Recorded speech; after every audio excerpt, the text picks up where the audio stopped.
Bonjour collègues, enfin la fin de l'année. On l'attendait. Grosse année encore une fois.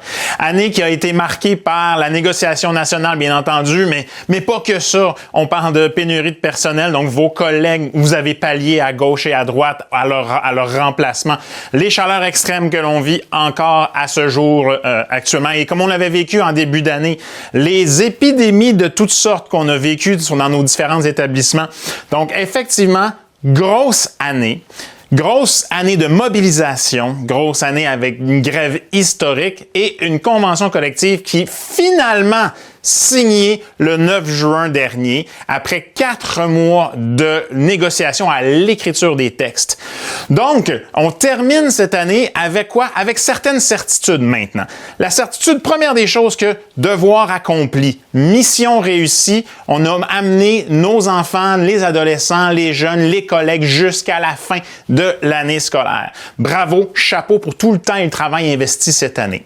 Deuxième certitude, vous allez recevoir votre dû. À la signature le 9 juin dernier, il a donc été convenu que dans les 60 jours à partir de la signature, les centres de services scolaires ont l'obligation de vous payer la rétro salariale rétroactivement, donc au 1er avril 2023. Donc, c'est au courant de l'été que vous allez recevoir le fameux chèque.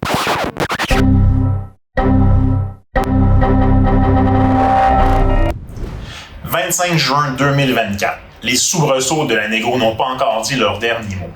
C'est donc de Québec, la veille du congrès de la CSQ, que nous sommes obligés de corriger ce qui nous apparaissait comme une certitude lors du tournage de la vidéo la semaine dernière.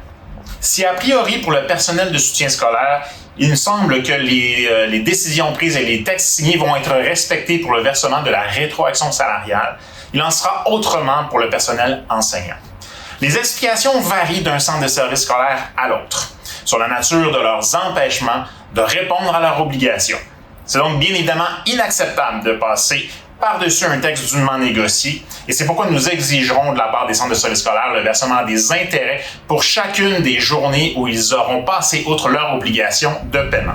Il ne me reste plus qu'à vous souhaiter de profiter pleinement des vacances bien méritées qui s'amènent, donc repos, plaisir, famille, amis, souhaitons-nous soleil et beau temps pour qu'on puisse revenir recharger à bloc pour la prochaine année scolaire, année où on va appliquer les nouvelles conventions collectives et surtout continuer quotidiennement à se battre pour améliorer nos conditions de travail avec nos employeurs et aussi continuer à valoriser au sein de la population générale les belles professions que vous exécutez au quotidien dans le secteur de l'éducation. Bonnes vacances tout le monde! Et on se revoit à la rentrée.